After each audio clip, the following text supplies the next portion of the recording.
तो साथियों, स्वागत है आप सबका मेरे YouTube चैनल जिसका नाम है SDS संस्कृत 3935। तो दोस्तों, आज की हमारी संधि है अनुनासिक संधि। अब इसके बारे में हम समझेंगे कि अनुनासिक संधि कब होती है और कब जसत्व संधि होती है, क्योंकि जसत्व संधि का ही शब्द जो है वो अनुनासिक में बदल जाते हैं अनेक बार। तो साथियों, अब हम आपको समझाने की कोशिश करते हैं कि कब अनुनासिक संधि होगी। इसका सूत्र होता है दोस्तों, यरो अनुनासिके अनुनासिको वा। ये सूत्र होता है इसका, क्योंकि सूत्र हमारे 8वीं 10वीं 12वीं तक तो आते नहीं है, इस कारण सूत्रों का इतना हमें महत्व नहीं रखना है, या फिर जिनके आगे जाके संस्कृति लेनी है तो उनके लिए तो फिर भी काम करेगा ये सूत्र। तो दोस्तों, इसमें हमें केवल ये समझना है कि अगर पूर्व पद में वर्गों का पहला, दूसरा, तीसरा या चौथा अगर वर्ण है और बाद में किसी भी वर्ग का 5वां वर्ण है, तो पहले, दूसरे, तीसरे जो चौथे वर्ण है वो उसी वर्ग का 5वां वर्ण हो जाएगा, अगर बाद में कोई 5वां वर्ण है। तो साथियों, ये हैं अपने वर्गों के पहले, दूसरे, तीसरे, चौथे सभी वर्गों के, यानी जो प्रथम अक्षर हो। तो इस प्रकार से समझेंगे कि अगर पूर्व पद में वर्गों का पहला, दूसरा, तीसरा, चौथा क ख ग ग घ, तो इनमें से केवल चौथे वर्ण तक, यानी कि ये चतुर्थ वर्ण तक के अगर वर्ण यहाँ पर हैं पूर्व पद में, पूर्व पद का अंतिम वर्ण है, और उत्तर पद में इनमें से कोई सा भी वर्ण है, अंग, एण, न और म, इनमें से कोई सा भी वर्ण अगर बाद में दे रखा है, तो वर्गीय व्यंजन जो कि प्रथम, द्वितीय, तृतीय, चतुर्थ वर्ण है वो उसी वर्ग का, यानी जिसे क वर्ग का है तो अंग, च वर्ग का तो है ए, ट वर्ग में अगर कोई चौथा वर्ण तक है तो अण, त थ द द न में से है तो वह उसी वर्ग का, यानी कि न बन जाएगा। प फ ब ब ये उसी वर्ग में यानी पंचम वर्ण बन जाएगा। लेकिन साथियों, हमें इस बात का भी ध्यान रखना है कि यदि प्रथम, द्वितीय, तृतीय, चतुर्थ वर्ण के बाद में जो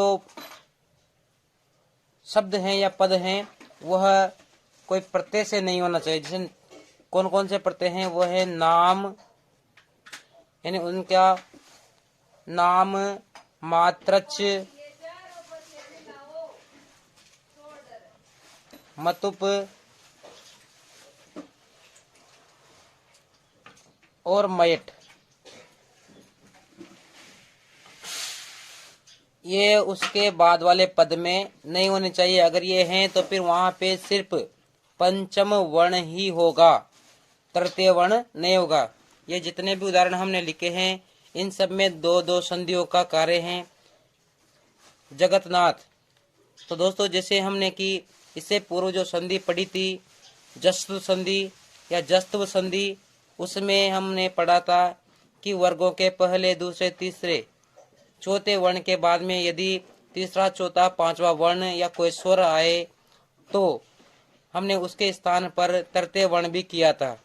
तो यहाँ पे देखिए, जगत धन नाथ, यहाँ पे पंचम वर्ण है, इधर प्रथम वर्ण है, तो यहाँ पे दो प्रकार की संधियां होगी, जो कि विकल्प से पंचम अक्षर होने के कारण अनुनासिक संधि भी वहां पर होनी है। तो इसके दो रूप बन जाएंगे। त के स्थान पे ये त के स्थान पे एक तो द बन जाएगा और एक न बन जाएगा, क्योंकि बाद में क्या है, यहाँ पर पंचम वर्ण है। तो जगत, तो जगद और नाथ, यह बनेगा अपने तृतीय वर्ण में, यानी जस्तु संधि में।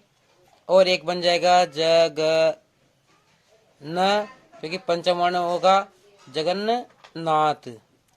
इस प्रकार से दो संधि कार्य यहाँ पे प्राप्त होंगे। लेकिन अगर इनमें से कोई पद बाद में है, नाम, मात्रच, मतुप, मयट, तो वहां पर सिर्फ पंचम वर्ण ही होगा, वहां पर तृतीय वर्ण नहीं होगा।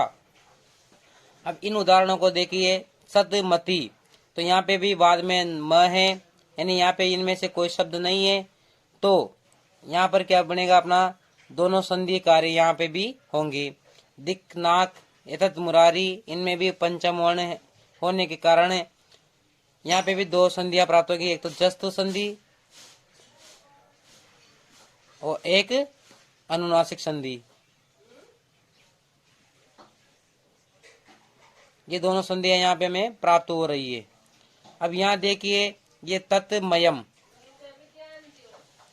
मयम या मयट, तो यहाँ पे प्रत्यय आ गया हमारा मयट। तो यहाँ पर सिर्फ एक ही संधि होगी, वो होगी अपने अनुनासिक संधि।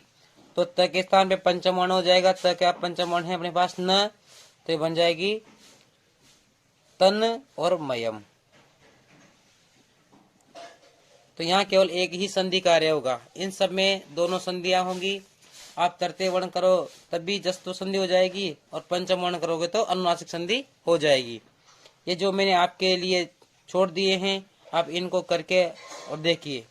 यहाँ पे नीचे देखिए अग्नि चित्त प्लस अंगकार, तो यहाँ पे पंचम वर्ण है अंग, तो ये त जो है वो अपने ही वर्ग का पांचवा वर्ण हो जाएगा।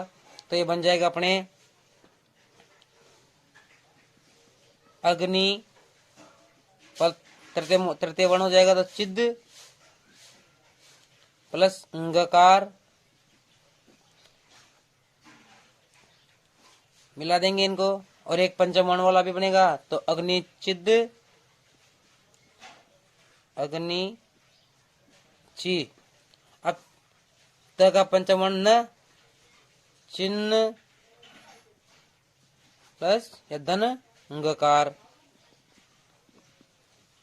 मिला देंगे, दोनों रूप अपने सामने बन जाएंगे। तो अग्नि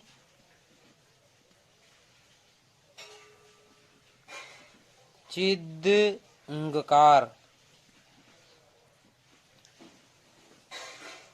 और इधर बन जाएगा अपना पंचम वर्ण में अग्नि चिन्नंगकार। अब ये जो कुछ 3-4 उदाहरण मैंने आपके लिए दिए हैं, इनको आप स्वयं करें।